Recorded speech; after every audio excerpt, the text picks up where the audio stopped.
As we move forward in the course, we'll see a theme develop again and again in these ancient traditions, which is how desire and reason can pull us in different directions.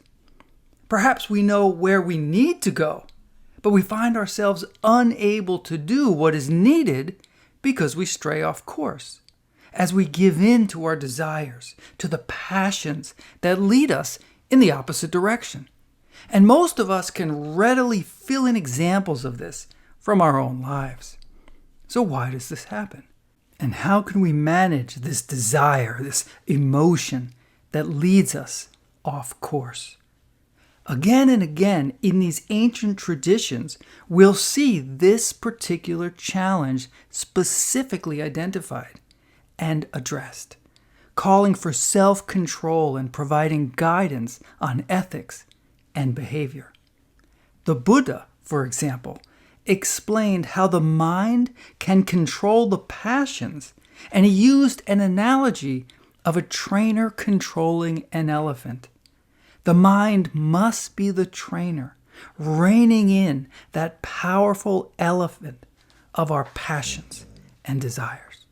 A century later, the philosopher Plato taught that the self is like a two-horse chariot, and for each of us to live out our ideal life, we must ensure that the charioteer and the horses are in the proper alignment. According to Plato, as we will see, the soul has three parts.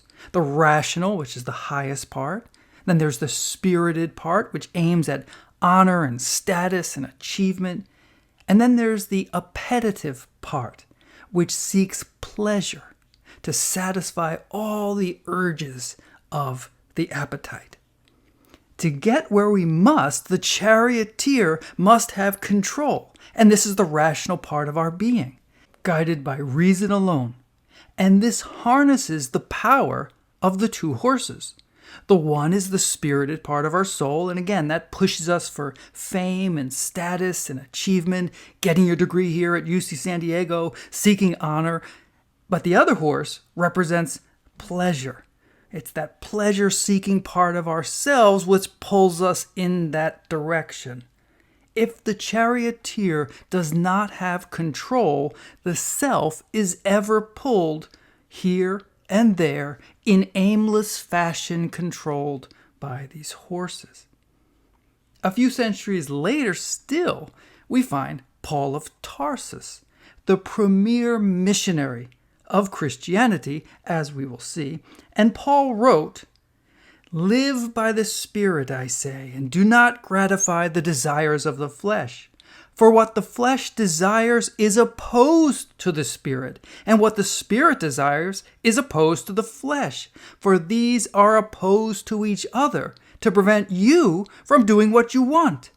And for Paul, faith in Jesus then becomes the essential starting point for setting everything in the necessary order to fulfill our human potential.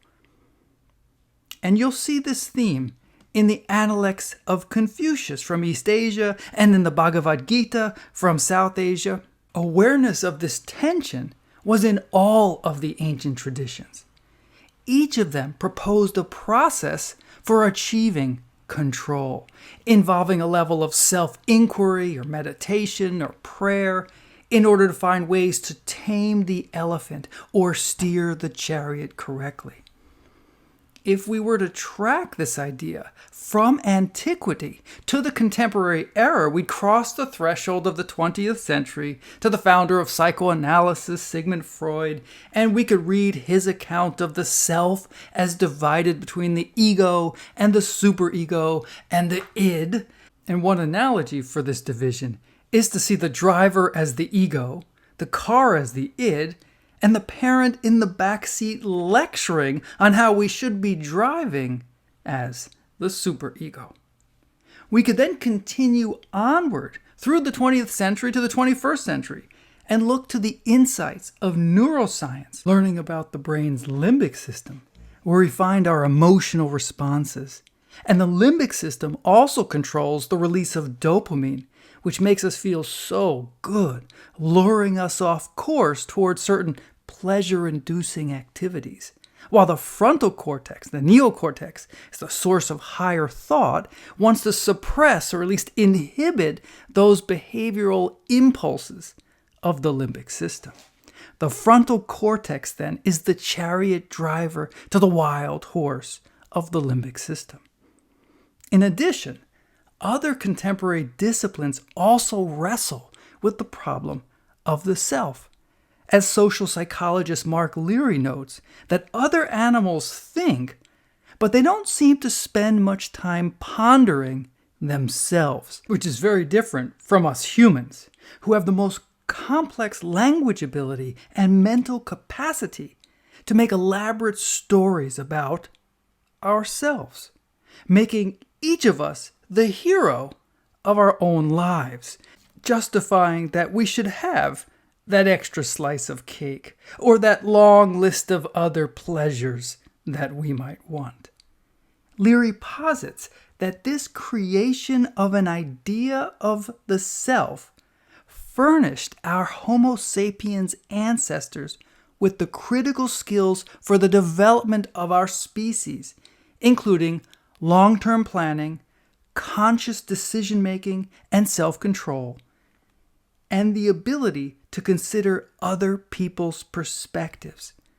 These skills also enabled us to work together, and so the development of the self may have been crucial to the emergence of human sociability. But at the same time, now that we have this inner world, this inner voice, it also provided us with an inner tormentor, criticizing us, chastising us, and making us more susceptible to comparison with others. And this brings us back to our course's ancient traditions, which focus attention specifically on the self, pushing one beyond the trivial and egocentric towards something far beyond, to a transcendent or imminent ultimate reality, and offering techniques and practices to build that bridge from selfish to selfless. These traditions recognized the need for a personal transformation, that the self has to be put in check and controlled, or else it runs wild, acting only in its own interest. But getting the self in control requires work. It is not an easy challenge, but it can be achieved. And this was understood in the different traditions as the path of virtue or enlightenment or salvation, liberating one from the clutches of the self, be it understood as from vanity or folly or damnation or the clutches of Satan. These ancient traditions then sought to change how we perceive and so then relate to the world, focusing attention on our mind, and by doing so, offering a way to improve our well-being in a world that we cannot control. These ancient traditions lack the data and the understanding gained from psychoanalysis and neuroscience and social psychology. Yet, we may ask, to what extent do these contemporary practices confirm the insights already offered by these ancient paths of wisdom?